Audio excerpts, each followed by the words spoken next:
Welcome to the Deep Dive. We sift through complex stuff to bring you the insights that really matter. Today we're diving into personal change, specifically through the work of Richard Bandler and NLP, Neuro-Linguistic Programming.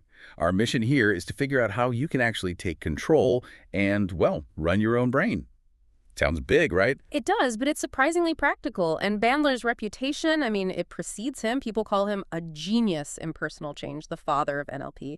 And honestly, the stories are incredible, helping tens of thousands with things like phobias, anxieties, addictions, traumas, things often labeled incurable. And often really fast, I hear, like one session. Yeah, frequently. His whole approach is different. He doesn't get bogged down in the why you have a problem. He focuses on the how. How are you maintaining the problem internally? What are you doing inside your head? His logic is pretty simple. If you learned a problem quickly, maybe unconsciously, you can unlearn it quickly too. That's a really hopeful perspective. Sure.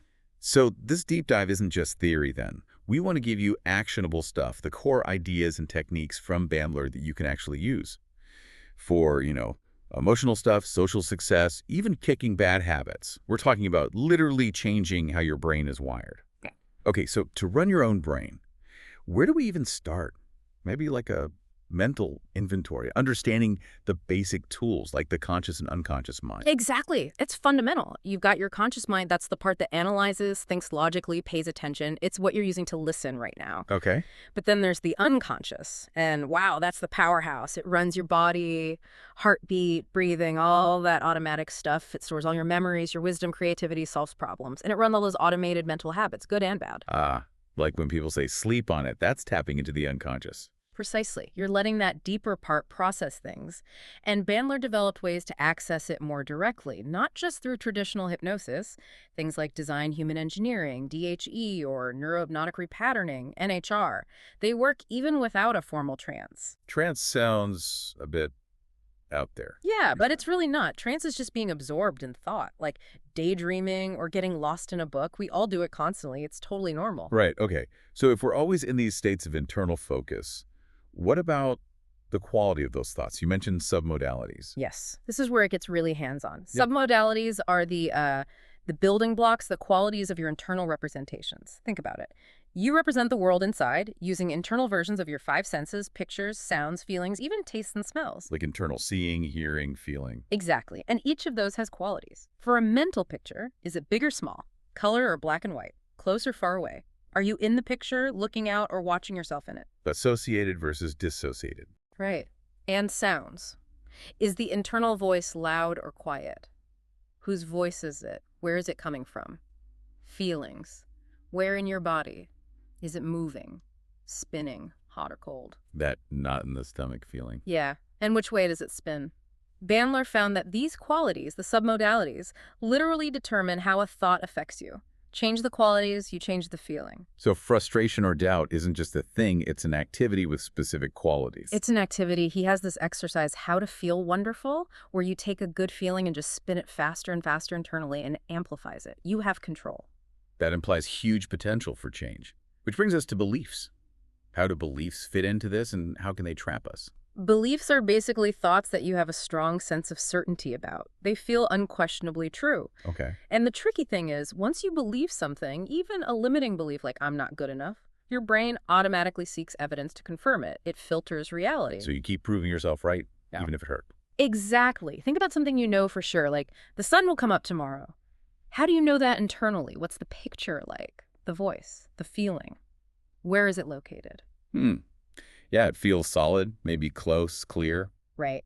Now compare that to a doubt, something you're unsure about. Notice the differences in those qualities, the submodalities. That's the discover how you do certainty exercise. So you can map out how certainty feels versus doubt. Yes. And then you use the belief change technique or belief swish. It's super fast. You take the image of the limiting belief. Like, I can't do this. Yeah. And you rapidly shrink it, make it dim, maybe push it far away, across your midline into the submodalities of doubt. And instantly, you snap a picture of the desired resourceful belief, like, I can handle this, into the location and qualities of strong certainty. Big, bright, close, solid. Snap. Like replacing one slide with another really fast. Yeah. Speed is key. It scrambles the old neurological pathway. This also ties into what Bandler calls the enough is enough point.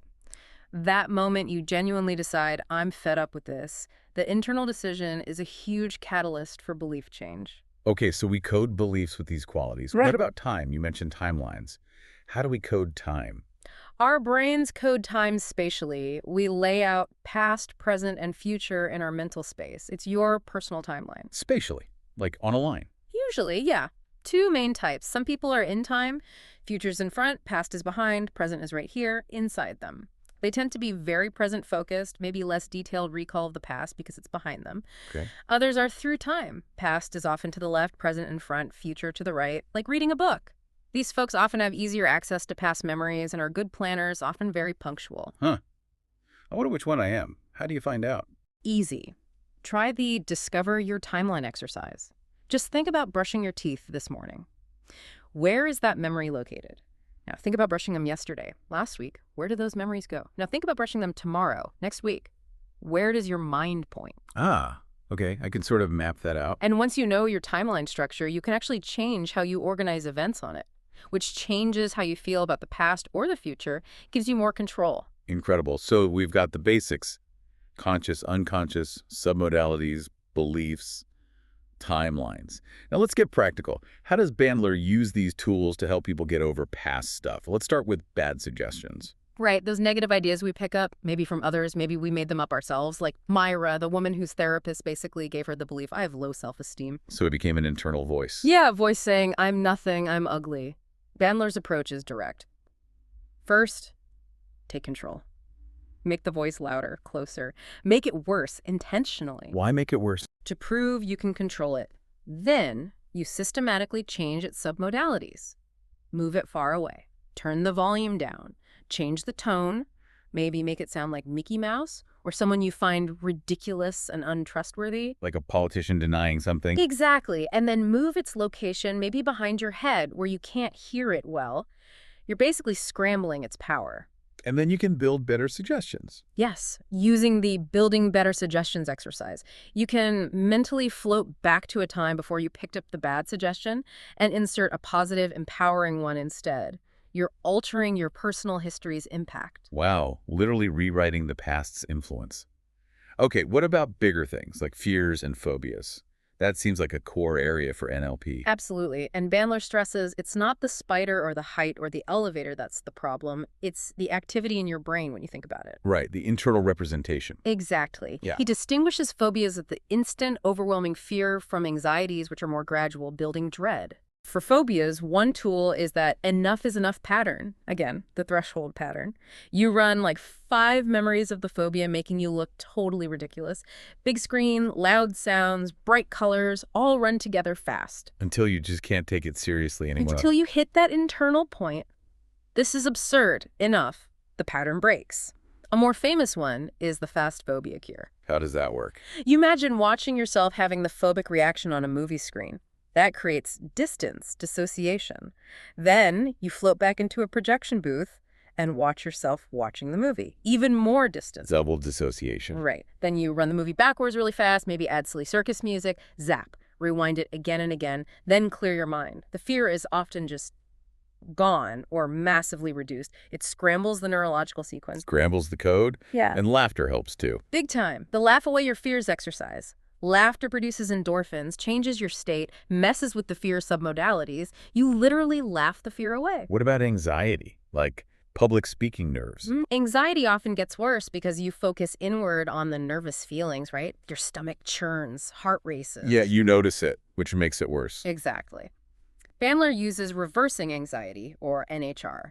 First, notice the feeling of anxiety. Where is it? Does it have a spin? A direction? Like the knot in the stomach spinning. Yeah. Pinpoint the direction. Maybe visualize it with red arrows spinning that way. Yeah. Then mentally grab that feeling, pull it out in front of you, change its color, say, to a cool blue, and then spin it the opposite direction, fast, and put it back. You reverse the spin. Reverse the spin. It disrupts the feeling pattern. Contrast that with focusing on the audience and how to help them feel comfortable. It shifts your focus outward. That makes sense. Yeah, that story about the musician afraid of flying. Oh, yeah. The rock star terrified of turbulence. Bandler reframed it. It's not the plane falling, it's skidding across hard air. The bumps mean it's bouncing up, supported by the air. Simple reframe, massive shift in feeling. It's all about changing that internal experience. Okay, this is powerful for fears. But what about really traumatic memories? Grief, that seems much heavier. It is heavier emotionally, but the principle is similar. Bandler's view is stark. The best thing about the past is that it's over. The problem is when we keep replaying bad memories as if they're happening now. Life size, associated, full color, loud sound. Exactly. They feel current. The changing your bad memories exercise uses submodality shifts. Shrink the memory down to a small picture. Dissociate, see yourself in the picture from a distance. Push it far away. Like watching it on a tiny TV across the room. Yeah, then play it forwards and backwards really fast, maybe with that silly music again. This helps separate the emotion from the content of the memory. He mentioned a woman who experienced severe trauma. Yeah, a gang rape survivor. Her constant reliving was like instructing her brain to keep the trauma alive. Changing how she coded the memory internally allowed her to finally let go of the intense emotional pain. He even used this himself. After his wife died, yes. He made a conscious choice to focus on the good memories, making them vivid and accessible, rather than dwelling on the painful memory of her passing. He recoded it. That connects to what Virginia Satir said about needing the familiar. People get stuck in familiar pain. Absolutely. We gravitate towards the familiar, even if it's painful. You have to deliberately change the internal landscape. You can even use the feeling better at the right times exercise. Take good feelings and mentally hose them down over past difficult memories to change their flavor. That's a powerful metaphor. So for grief, it's not about forgetting, but changing how you hold the memories. Exactly. Grief is natural, but prolonged, debilitating grief isn't healthy. He worked with a mother whose teenage son died.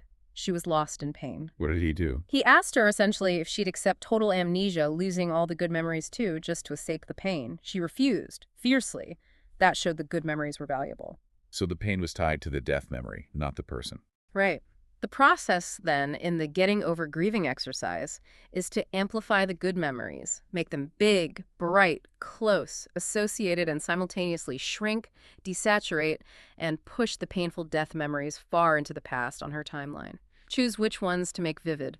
Conscious internal management again. Does this apply to falling out of love, say, in a bad relationship? Definitely. First step, decide you deserve a good life. Then, if you need to fall out of love, maybe it's abusive, maybe unrequited, you can use that threshold pattern again. Like the phobia pattern. Similar. Run multiple bad memories associated with that person, one after another. Make them life-size associated, feel the negative feeling strongly, keep running them until the feelings just flip, or the person becomes totally unappealing internally. Like making them internally represent chopped liver, as he said. Yeah, something that creates disgust or indifference. You're consciously managing those emotional associations. The falling out of love pattern exercise guides this. Okay, managing emotions, memories. What about making better decisions now? How do bad decisions happen according to this model? Simple chain reaction. Bad thoughts lead to bad moods, and bad moods lead to bad decisions. Pretty straightforward, right? Makes sense. So the trick is? You make decisions when you feel good. If you're in a funk, change your state first. Use the eliminating bad thoughts exercise, that internal shut up command, or the changing your mood exercise, shift your images, internal voice, posture. To change your physiology. Right. And notice how good decisions feel different internally. Their submodalities are different from bad ones. Think about addiction. The user often sees only the immediate rush, big, bright, compelling. They don't see the longer movie, the negative consequences down the line. Yeah. You need to mentally extend that movie to include the bad parts vividly. Like with overeating, see the 1,000 pieces of cake, not just the one. Exactly. See the long-term result. And crucially, make the decision before you're in the tempting situation. Decide you're not drinking before you go to the bar. Decide you're eating healthy before you open the fridge. That's the make a good decisions exercise. Proactive decision-making. This is really practical. So we've covered getting over the past. Now, let's talk about getting through present challenges using these tools. All right, let's start with habits and compulsions. They feel automatic, right? A habit is just something you do without thinking. A compulsion has that strong inner drive or need. Like smoking. Smoking is a great example. First, you need to build the belief you can quit. Then, understand cravings are just desires. You have lots of desires you don't act on, right? Yeah. Hopefully. So frame the craving like one of those. Use the believing yourself a non-smoker exercise. Put the image of you, easily being a non-smoker, into the submodalities of something you want, but choose not to act on. And the swish pattern for cravings. Right, the switching your craving switch. The moment the trigger appears, seeing cigarettes, feeling stressed, instantly white out, make it disappear, and snap in a compelling image of the desired outcome or behavior, feeling healthy, doing something else. Yeah. Fast, automatic. What about compulsions, like that cleaning example? The woman whose family had to strip in the garage. That shows how the mind can create rituals for comfort, even destructive ones. Bandler didn't fight the compulsion directly. He reframed the meaning. How? He linked a messy house to family love, warmth, kids playing positive things. He contrasted that with a sterile, perfectly clean house representing loneliness. Then he had her amplify the positive feeling of the loved mess and spin it. The compulsion's meaning shifted. Change the underlying feeling, but breaking any habit needs willpower. Right, yeah. Bandler calls it sheer, unadulterated determination. You will fall off the wagon sometimes. The key is getting back on immediately. Think about successful people. They often enjoy the process. They amplify the good feelings from doing the thing, not just the end result. That builds determination. Yeah. The become more determined exercise helps cultivate that. Okay, determination is key. What about physical recovery after illness or injury? That can be discouraging. Hugely discouraging, especially with all the wrong experts, doctors, relatives telling you what you won't be able to do, you'll never walk normally again, that kind of stuff. The prophets of doom. Exactly. Bandler had a stroke, and his doctor thankfully told him, ignore everyone else, you can make a full recovery. That's the mindset. Ignore the negative predictions. Focus only on measuring tiny successes. I moved my toe 1/2 inch today. Celebrate that. Tomorrow, maybe 3/4 of an inch. That builds resolve. Connected to past successes. Yes. Remind yourself of everything you already learned to do. Walk, talk, ride a bike. Tap into that feeling of accomplishment and determination. That's the resolve to recover exercise. What about just giving up? Resignation, feeling tired, bored, heartbroken. Resolve again. It always comes back to resolve and determination. Plan for setbacks. Expect to fall off the diet. Plan how you'll get back on instantly. Failure isn't falling. Failure is stopping. Keep going. Keep going. Look at great athletes, musicians. They're never done. They're always striving for better. Make the process itself enjoyable. Find the good feeling in the practice, like that magician addicted to the feeling of successful practice. That's the getting on and getting back on exercise. Wow. This really reframes struggle and effort. Okay, we've gotten over the past, gotten through the present. Now, the final piece. Getting to the things we want in the future. Positive actions, desires. Right. And sometimes the simplest things are the hardest, like just having fun. People struggle with it. But humans can make almost anything fun. How submodalities again. You bet. You can take the feeling of something you already find incredibly fun, maybe riding a roller coaster, maybe great sex, whatever, map out its submodalities. Okay. Big, bright, moving fast, loud internal whoosh. Then take something you want to find fun, maybe exercise or chores, and deliberately map those fun submodalities onto it. That's the making things fun exercise. You're borrowing the feeling. Borrowing the fun. What about love? People procrastinate, showing it right. All the time. Too busy, wait for the right moment. Bandler talks about mental management, consciously deciding where your attention goes. Set time limits for worrying. Allocate time for connecting with loved ones. Be intentional. Very intentional. And you can fall more in love, too. Consciously amplify the good memories with your partner. Make them recent, vivid, associated. Shrink the minor annoyances. Push them away. Make them insignificant. Using the same tools. Same tools. The falling more in love exercise. And then make a decision to follow through. Actually tell people you love them. Spend the time. If small irritations get in the way, use the become more tolerant exercise to change how those things affect you internally. Okay, managing relationships. What about meeting new people? Social anxiety is huge for some. Huge. He tells the story of Teresa, terrified of a company party. Bandler didn't focus on the fear. He found something she really wanted, a Jaguar car. A Jaguar. How does that help with social anxiety? He linked meeting people at the party to getting closer to affording the Jaguar. He used her existing strong desire as motivation. Then he taught her to reverse the nervousness by focusing outward, making other people feel comfortable. Shift the focus. Get out of your own head. Exactly. The being at ease with people exercise helps with that internal state. And hey, flirting tips are included too. Bandler also says, it's a numbers game you want, friends. Go meet 1,000 people. Don't overthink rejection. Practical advice. Right. Okay, what about dull but necessary duties? Like taxes or studying. Procrastination central. Procrastination is often just hesitation becoming a loop. Bandler uses that opera singer example. Again, loved cooking, hated practicing. The fix: visual squash. What's that? You take the feeling of motivation from the enjoyed task, cooking, in one hand, the feeling of resistance from the disliked task, studying, in the other, and mentally squash them together until they merge into one new motivated feeling attached to the previously resisted task. Merging the motivation onto the task. Clever. And his tip about creating your own stress: do the unpleasant task early. Do the term paper week 1. Get taxes ready in January. Use that deadline pressure proactively so you don't suffer later. That's part of the getting to study exercise. Okay, similar approach for exercise motivation then. Yeah, building propulsion systems make it feel bad not to exercise and really good to exercise. And that feeling needs to start the moment you think about it, pulling you forward. Not just during or after. Right. Change the internal voice from I should to I need to or I get to. Make it compelling. Use the motivate yourself with words exercise and how to exercise regularly techniques. What about getting organized? Yeah. That feels like a constant battle for many. Yes. Bandler points out that order requires creating temporary chaos first. You have to pull everything out, sort it, plan where it goes back, break it down into small steps, plan to enjoy the process of organizing, not just the end result. The getting to be more organized exercise provides a structure. Small steps. Enjoy the process. Okay, big one. How to make more money. The universal desire. Working more hours only gets you so far, right? Bandler stresses investing your own resources, time, and energy, and sticking to what you know. Don't jump into unfamiliar businesses just because someone else says it's great, like his car lot owner example who lost money on bad advice outside his expertise. Maybe start a small side business in something you're good at. Focus on expertise. Generate income differently. Yeah, differentiate generative income from assets, businesses, things that work without you trading time directly from just time-based income. Find successful mentors in your field. Prioritize building your own expertise. That's the core of the how to make more money exercise. Sound advice.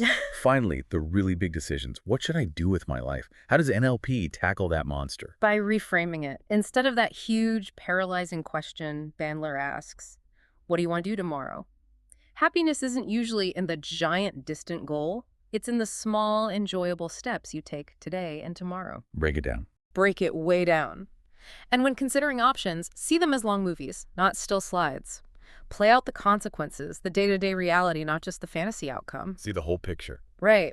Experience things in small ways first. Want to travel the world. Take a weekend trip. Thinking of a new career. Talk to people actually doing it for years. Learn the reality.